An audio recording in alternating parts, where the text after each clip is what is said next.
Coming up on AI in the Classroom, we're talking about Scispace.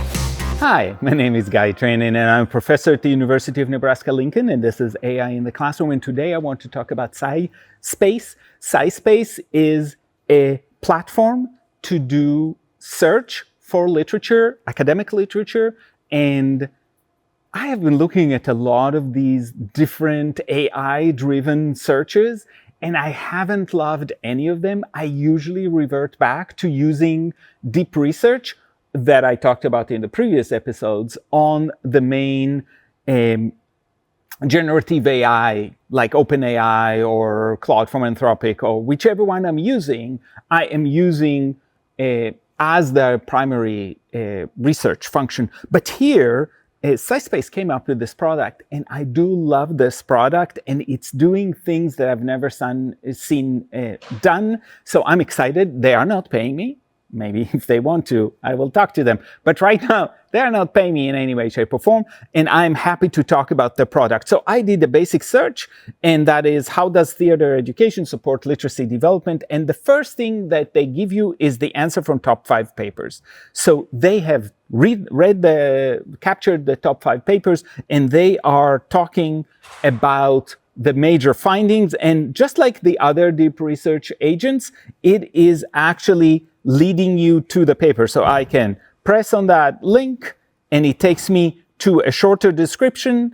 And you can see that there are options, and Notebook LM, for example, seems to be kind of the source of some of the thinking about how do you have it. So you can have a chat about it, so you can ask questions, you can have a podcast produced about it, and you can get a summary, and you can get the text. So if the text is readily available, they'll give it to you. If it's not readily available, they'll give you the link. And if you have a library, like a university library that has a license, you can access it directly. So these are fantastic. You can get to the text, and you can see that, yes, I got a summary of the top 5, but now I've got the first 10 out of 100 papers it located.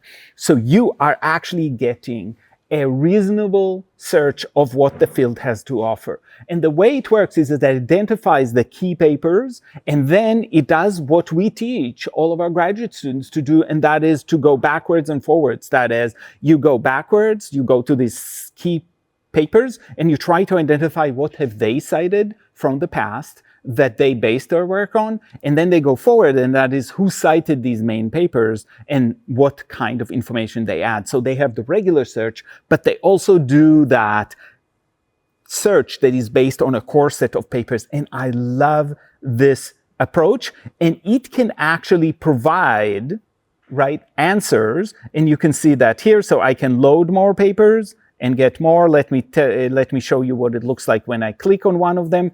I get a TLDR, which always good. You get the abstract, and you can get the full abstract or not, and then you can start a chat. So this is, for example, you can ask about methods. What are the methods? So what are the limitations, right? The limitations of the study,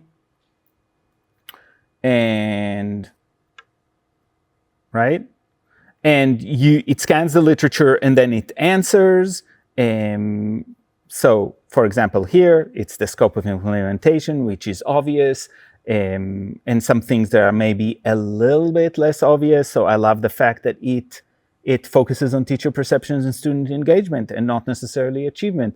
This is important to know. So you can do that. Of course, you can chat with a paper, you can get a citation. So there's so much access in so very little time, and it has a much better scope that I'm really excited by, because it's a different way to approach that search that we used to do, for example, on Google Scholar or on the university-based search, that was less helpful in the way it connected to the different pieces. And of course, here it's the ability to get those summaries, to get those links, to be able to chat with the paper, and at the same time have a paper So if this is going to be a central paper I'm going to talk about, I would still advise, read the paper, make sure it's appropriate, make sure that AI did the right interpretation. But what you're getting here is a quick window, being able to look at a lot of literature in a little amount of time, and then decide which out of all of this do we delve in deeply. So this is Scispace, and I love it, and you can try it for free, and I'm not getting paid by them, and I will see you next time on AI in the Classroom.